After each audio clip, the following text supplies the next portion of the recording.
월드컵이 한참 진행 중에 있습니다. 한국이 포르투갈과 싸워서 2대1로 이기고 16강에 진출했습니다.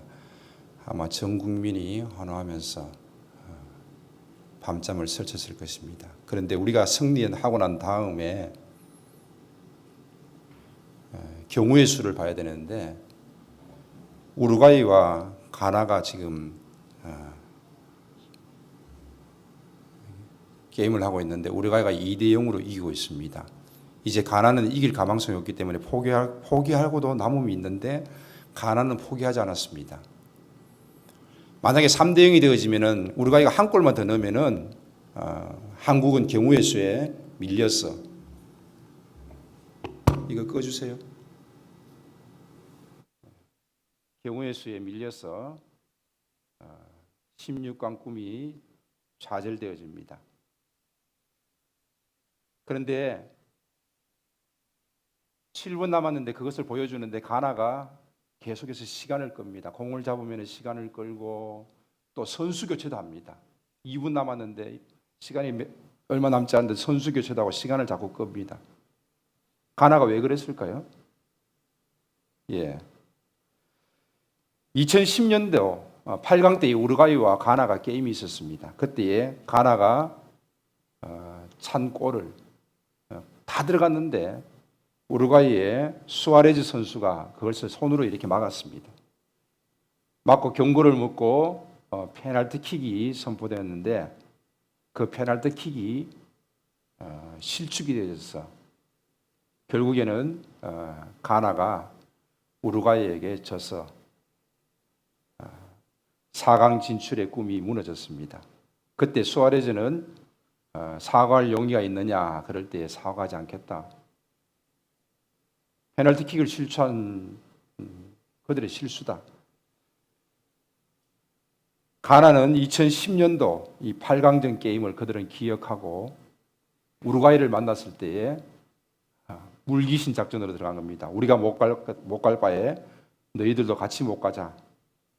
그래서 시간을 끌면서 선수 교체를 하면서 결국 우루과이는 가나에게 2대0으로 이겼지만 16강 진출의 꿈이 무너지고 말았던 것입니다. 가나의 대통령도 대한민국이 16강에 진출한 것을 축하했습니다.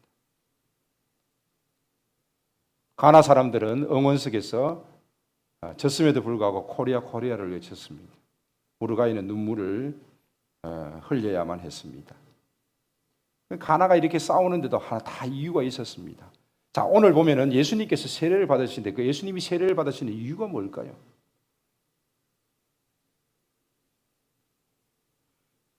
세례라는 것은 무엇입니까? 씻는다는 의미가 있습니다. 뭘 씻어요? 죄를 씻는 겁니다. 그래서 죄가 있는 인간이 회개하고 세례를 받는 겁니다. 그런데 예수님은 죄가 없으신 분이잖아요. 그런데 왜 예수님이 세례를 받는 것입니까? 여기에 분명한 이유가 있다는 것입니다. 먼저 요한은 누구인지 한번 알아보겠습니다. 예수님의 친척으로서 예수님보다 6개월 일찍 태어난 자입니다. 그를 세례 요한이라고 부릅니다.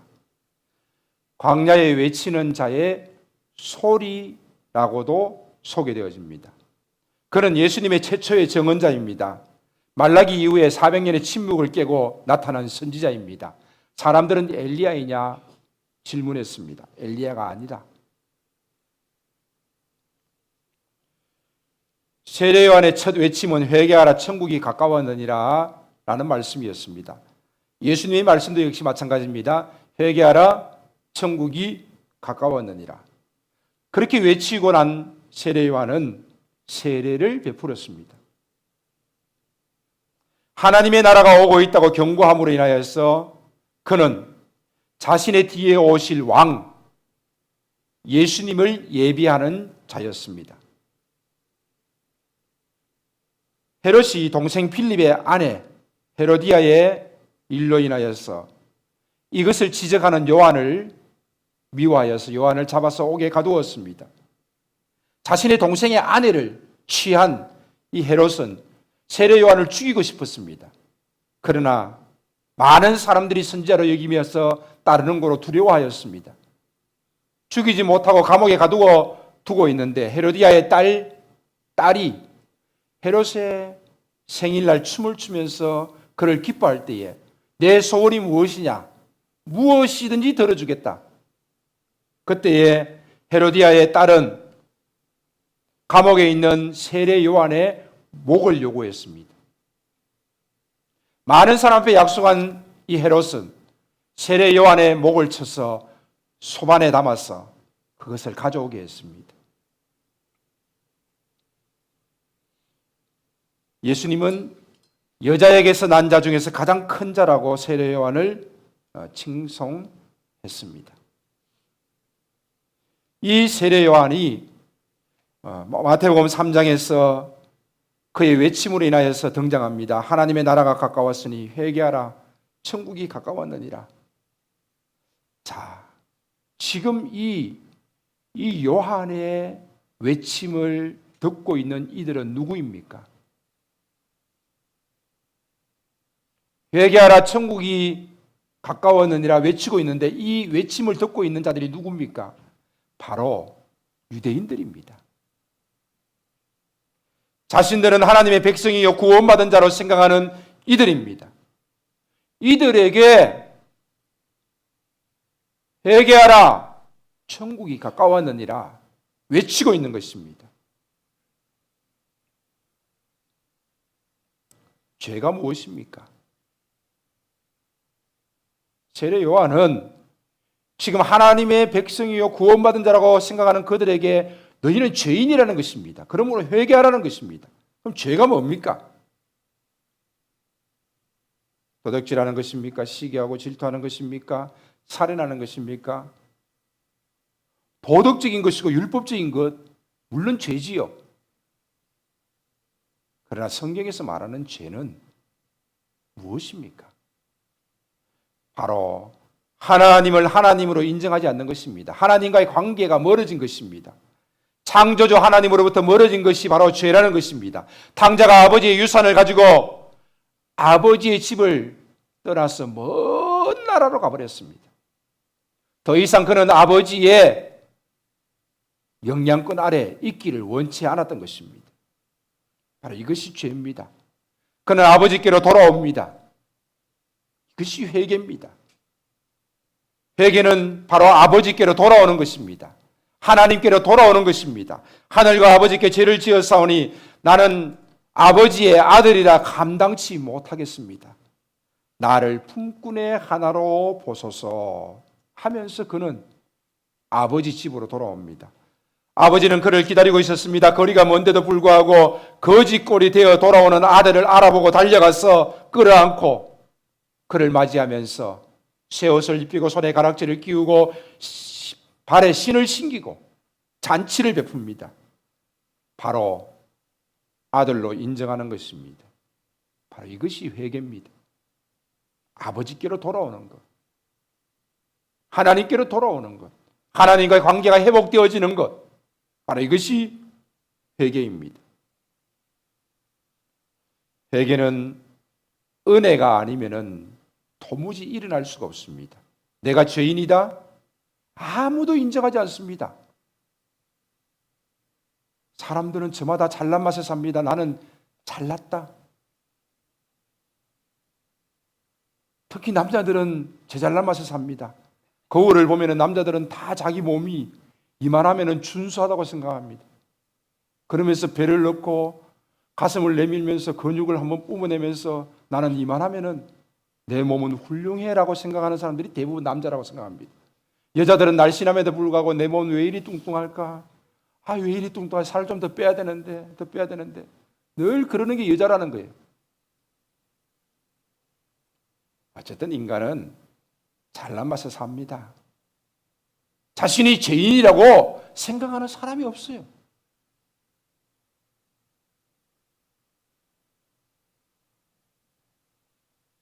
그러나 하나님의 은혜로 말미암아서 하나님의 은혜가 임하면은 내가 죄인이라는 사실을 깨닫게 되어지고 인정하게 되어지는 것입니다. 하나님, 나는 죄인입니다.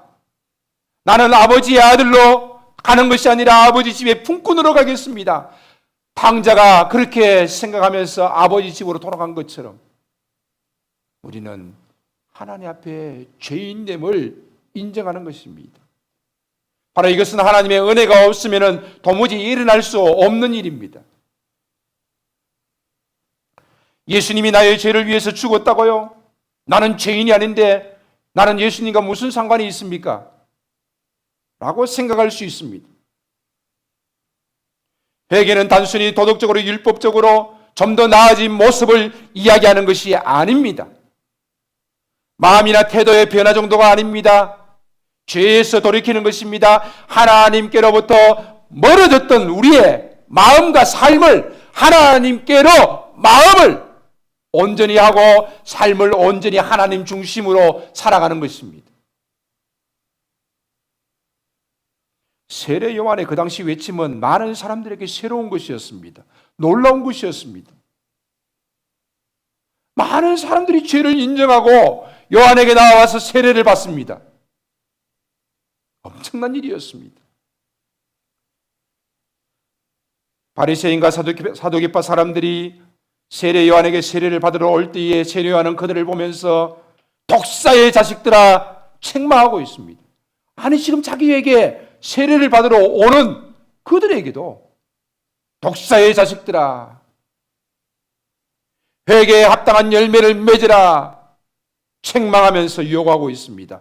왜 그랬습니까? 진리를 왜곡하고 있기 때문입니다. 하나님을 바로 알리지 못하고 하나님께로 바로 인도하지 못하는 그 지도자들을 지금 독사의 자식들로 세례 요한은 책망하고 있는 것입니다. 그렇습니다. 수많은 사람들을 종교인으로 만들어버렸습니다. 자신조차도 종교인이 되어버렸습니다. 그들은 당연히 우리는 하나님의 백성이요 구원받은 자라고 생각을 했던 것입니다.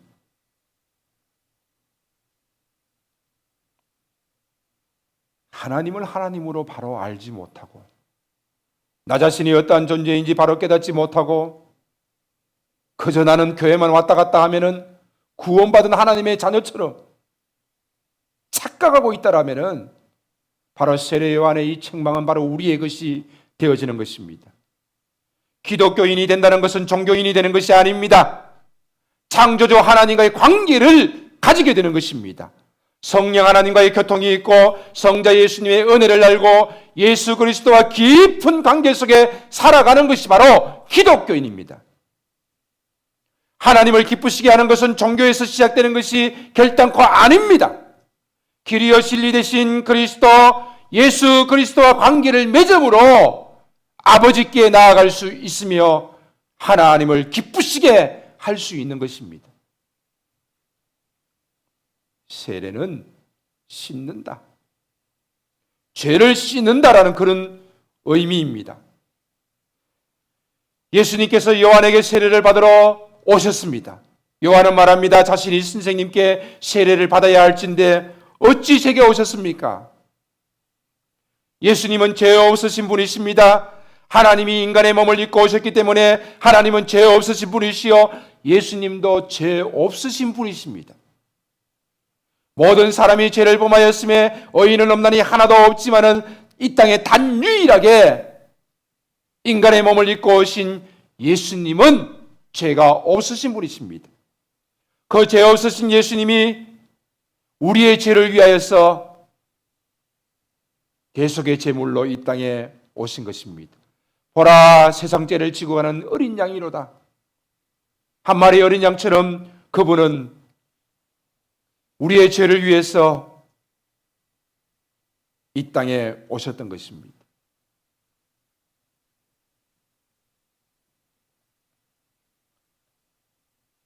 레위기에 보면은 제사제도가 있습니다. 그 제사제도 양을 제물로 드리고 소를 제물로 드릴 때에 그 양을 누가 죽입니까? 양을 누가 잡아요? 장로님 어떻게 생각하세요?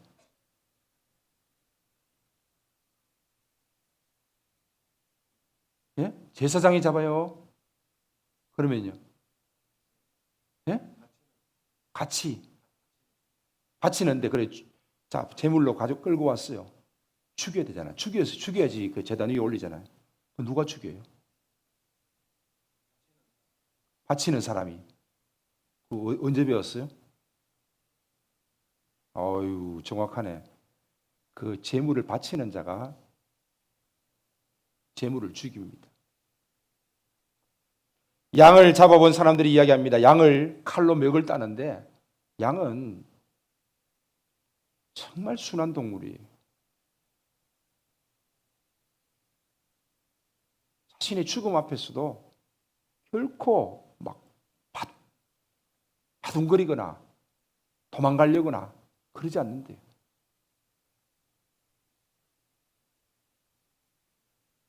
그런데 양을 바치는 것은 그나마 양을 잡기가 쉬운데 소 같은 경우 쉽지 않습니다.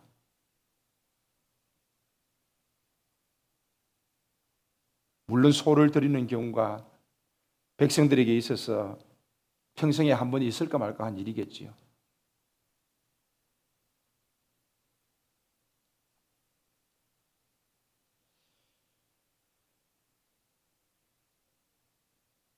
대속제물이 되시기 위해서 이 땅에 오신 예수님은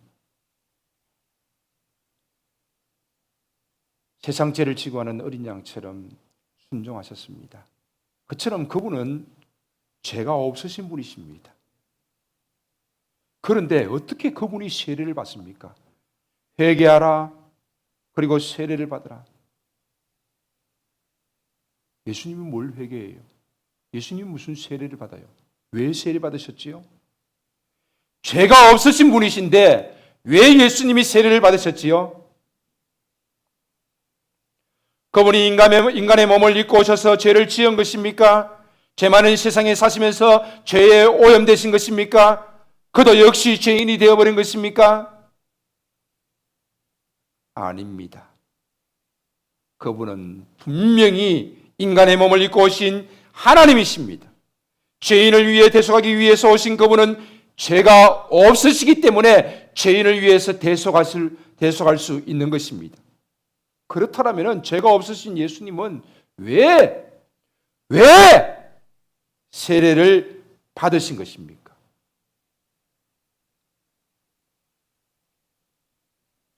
왜 세례를 받은지 세 가지를 소개합니다. 첫 번째,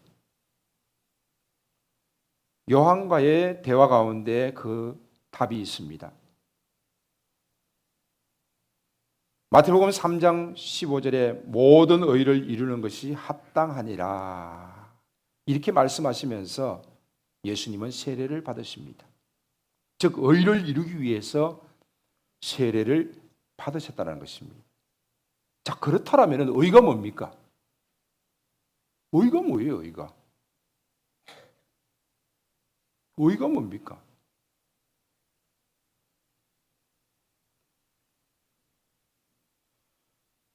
하나님께서 아브라함을 택하신 목적, 자식과 건속에게 의와 공의를 가르쳐 지키게 하려 합니다. 여기도 의가 나옵니다. 의가 뭐라 그랬죠? 의가 뭐라 그랬지요? 째다카라 그랬습니다. 째다카. 이 의는 관계입니다. 관계. 하나님과의 관계. 더 나아가서 이웃과의 관계. 바로 이 관계를 말합니다.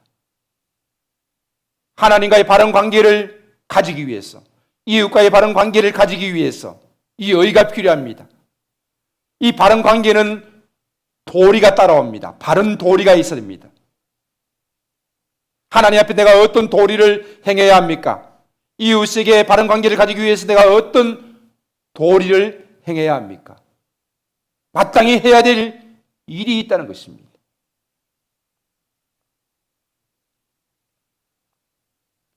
가인은 하나님과의 관계인 제사에서 그는 실패했습니다. 하나님은 가인의 제사를 받지 아니하셨습니다. 그 결과 그는 아벨을 죽이는 자가 되어졌습니다. 가인은 형제와의 관계도 실패해버렸습니다. 이웃과의 관계도 실패해버렸습니다. 하나님께서 가인에게 찾아오셔서 내 아우 아벨이 어디 있느냐고 물으실 때에 가인은 내가 아우를 지키는 자니까라고 말했습니다. 형은 동생을 지키는 자지요. 하나님께서 아벨의 형으로 그를 세웠을 때는 아벨은 형으로서 마땅히 동생을 지켜야 하는 것입니다.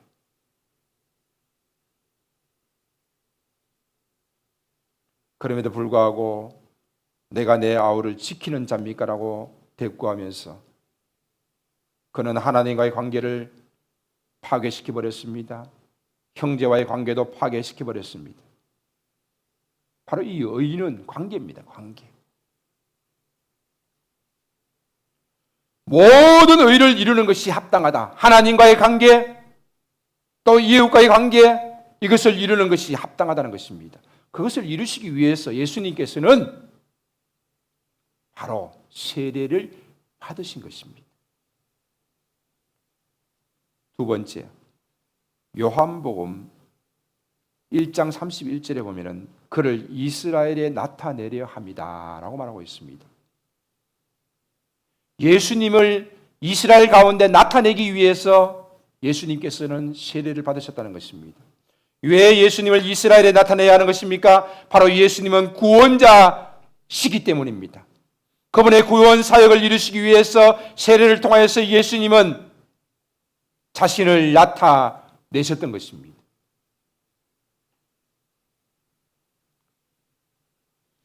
우리는 분명히 자신을 나타내야 될 때가 있고 또 겸손해야 될 때가 있습니다.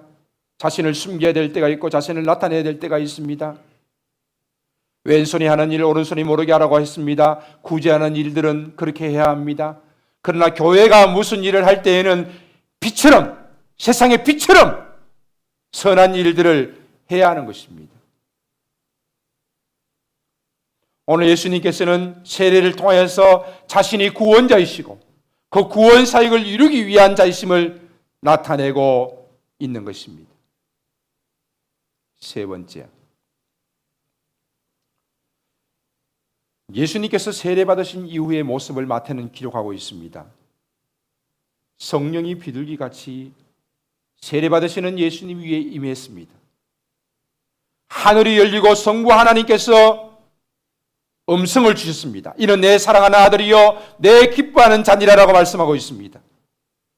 예수님께서 세례를 받으실 때에 성부의 역사가 나타났습니다. 성령의 역사가 나타났습니다. 성자 예수님이 거기에 함께하고 계십니다. 바로 성부, 성자, 성령이 함께 임하시는 거룩하고 장엄한 장면을 보여주고 있습니다. 바로 메시아가 이 땅에 오셨음을 예수님의 세례를 통하여서 보여주고 있는 것입니다. 세례를 받는다고 해서 우리가 구원을 받은 것은 아닙니다. 천주교는 세례를 받는 것이 구원을 받는 것이라고 이야기합니다.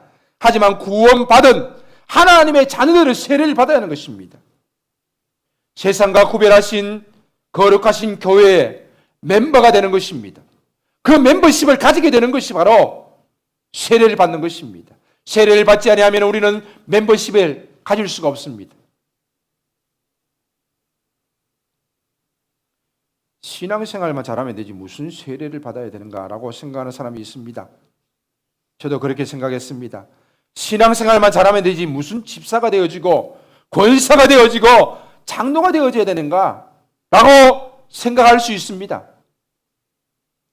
그래서 어떤 교회에 가면은 목사도 형제요, 온 교인들이 형제요, 자매인 교회가 있습니다.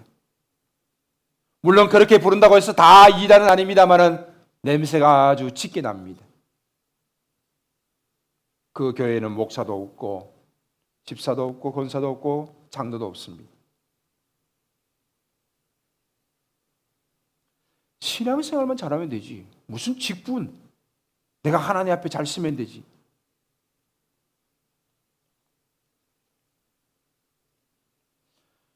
하나님과의 관계 중요합니다.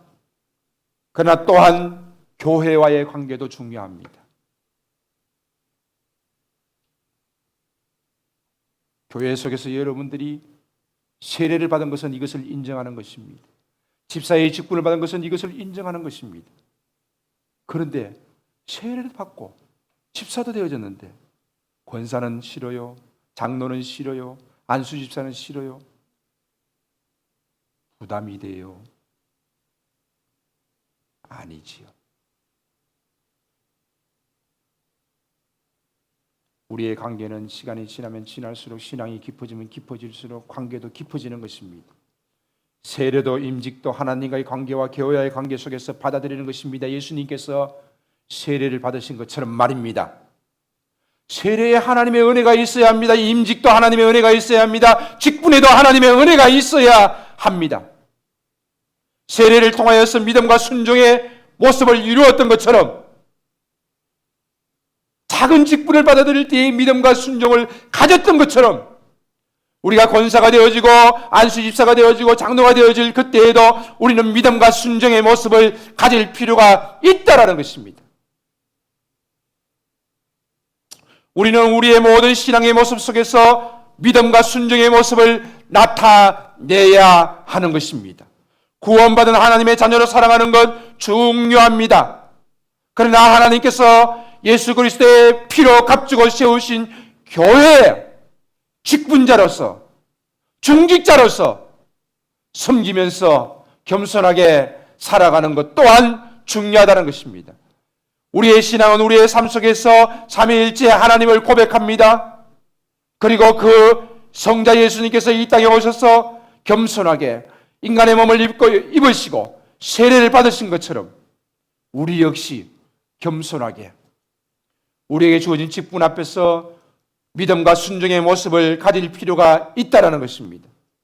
세례 중에 임하신 놀라운 성령의 역사가, 세례 중에 임하신 하늘이 열리고 하늘의 음성이 들려지는 역사가, 삼위일체 하나님의 역사가 바로 우리 가운데도 있기를 주의 이름으로 축원합니다.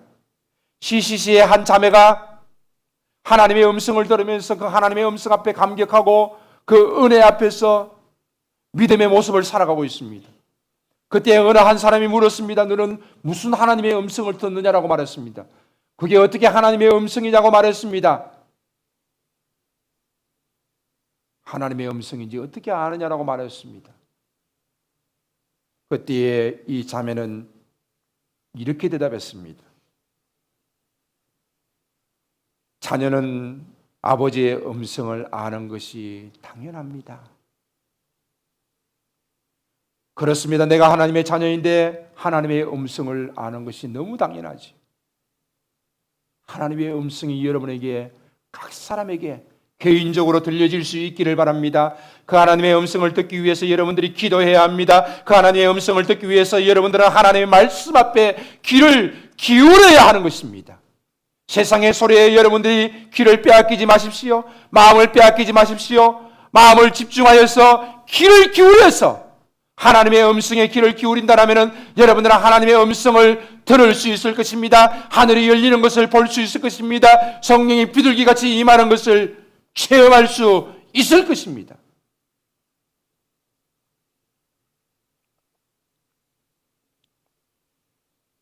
우리는 우리가 세례받을 때에 그것이 작은 것으로 여겨지면서 또 우리는 믿음과 순종의 모습을 나타내었습니다. 이제 우리는 세례받은 이후에 집사가 되어지고 또 안수 집사가 되어지고 권사가 되어지고 장로가 되어졌습니다. 우리의 신앙생활 가운데에서도 우리는 믿음과 순종의 모습을 나타낼 수 있기를 바랍니다. 우리의 신앙생활 가운데 의를 나타낼 수 있기를 바랍니다. 우리의 신앙생활 가운데 예수 그리스도가 나타날 수 있기를 바랍니다. 우리의 신앙생활 가운데 삼위일체 하나님의 놀라운 역사가 나타날 수 있기를 바랍니다. 이 놀라운 역사는 여러분들의 믿음과 순종을 통하여서 나타나는 줄로 믿습니다. 이 시간도 여러분에게 작은 믿음과 작은 순종을 우리 하나님께서는 요구하십니다. 교회가 질서를 따라서 움직이는 모든 일들 속에서 여러분들이 믿음을 나타내시고 순종을 나타낼 수 있기를 바랍니다. 그래야 해서 하나님의 놀라운 역사가, 성령의 역사가, 하늘 문이 열리고 하나님의 음성이 들려지는 하나님의 역사가 여러분과 가정과 교회 가운데 나타날 수 있기를 주의 이름으로 축원합니다. 아멘. 살아계신 하나님 아버지, 감사합니다. 이 시간 우리 주님께서 세례를 받으신 모습을 통하여서 주시는 교훈들을 살펴보면서 다시 한 번 더 우리가 하나님 말씀 앞에 섭니다. 주의 성령께서 비둘기같이 임하시옵소서. 하늘 문을 열리고 하나님 아버지의 음성이 우리에게 들려지게 하시고 삼위일체 하나님의 놀라운 역사들이 있게 하여 주시옵소서. 이 시간 말씀을 듣고 또 찬양합니다. 찬양 가운데 임재하시는 주님을 높여드리게 하여 주시옵소서. 예수님의 이름으로 기도하옵나이다. 아멘. 우리의 삶의 모습 속에 믿음과 순종의 모습이 있게 하여 주시옵소서. 하나님과의 바른 관계 속에서 또 교회와의 바른 관계 속에서 우리의 할 도리들을 잘 이루어갈 수 있도록 은혜를 더하여 주시옵시고 우리의 모든 신앙의 걸음 위에 삼위일체 하나님의 놀라운 역사가 나타나게 하여 주시옵소서. 주여, 다시 한 번 더 기도합니다. 우리의 작은 믿음과 순종을 허락하여 주시옵소서. 예수님의 이름으로 기도하오며 이제는 우리 구주 예수 그리스도의 은혜와 하나님 아버지의 무한하신 사랑하심과 성령 하나님의 함께 하시고 도우시며 인도하시고 교통하시는 역사가 오늘도 작은 믿음과 순종을 이루어 주의 영광을 나타내기를 원하는 주의 사랑하는 모든 권속들 가운데 사랑하는 귀한 가정과 주의 몸된 교회 위에 이제로부터 영원토록 함께 있을지어다. 아멘.